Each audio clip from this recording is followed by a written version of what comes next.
উপলব্ধি করেন সরকারের চোর চারটারা আওয়ামী লীগের চাইতো দ্বিগুণ হয়ে গেছে, তাদের লুটপাট বেড়ে গেছে, তাদের তদবির বেড়ে গেছে। না হলে শেখ হাসিনার আমলে আমরা ভ্যাট ট্যাক্স থেকে মুক্ত হতে চেয়েছিলাম। আজকে 6 মাস যেতে না যেতে 100টি পণ্যের উপর কর চাপিয়ে দেওয়া হয়েছে। তার কারণটা কি আমি জানতে চাই।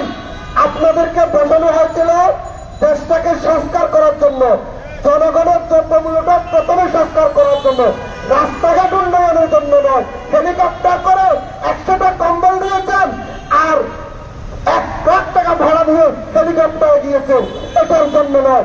আপনারা সরকারি গাড়ি ছাড়েন, সরকারি পতাকা ছাড়েন, জনগণের জন্য কাজ করতে হলে রিক্সায় চলুন। আপনাদের মতো উপদেষ্টাদের গাড়ি মানে না। যাদের রিক্সার টাকা কিনে পয়সা নেয় তারা এখন হেলিকপ্টারে চলেন, কি করে চলেন? এটার জবাব শেখ হাসিনাকে যেমন দিতে হয়েছে, এটার ক্ষেত্রে শেখ হাসিনাকে যেমন দিতে হয়েছে, বর্তমান অন্তর্বর্তীকালীন সরকারের কিছু কিছু মদতদাতা শেখ হাসিনার আশ্রয়দাতা উপদেষ্টাদেরকে এটার জবাব দিতে হবে।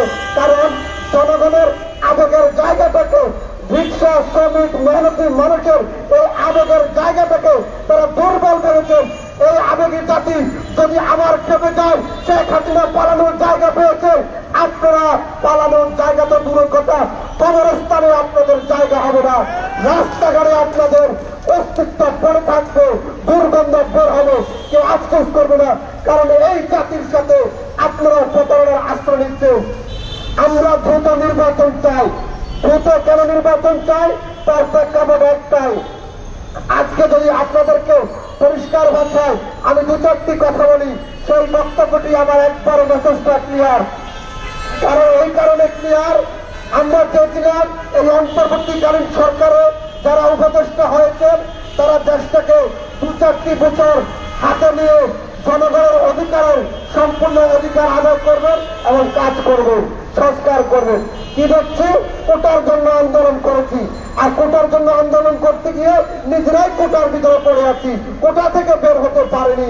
তাহলে শেখ হাসিনাকে বিদায় করে আমার আপনার কি লাভ হয়েছে, যেহেতু আমরা এখনো কোটা থেকে বের হতে পারিনি।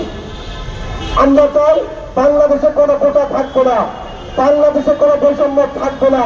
বাংলাদেশের মানুষ প্রথমে চায় তাদের দুমুঠো ভাত, দুমুঠো ডাল ভাত এবং দ্রব্যমূল্য নিয়ন্ত্রণ।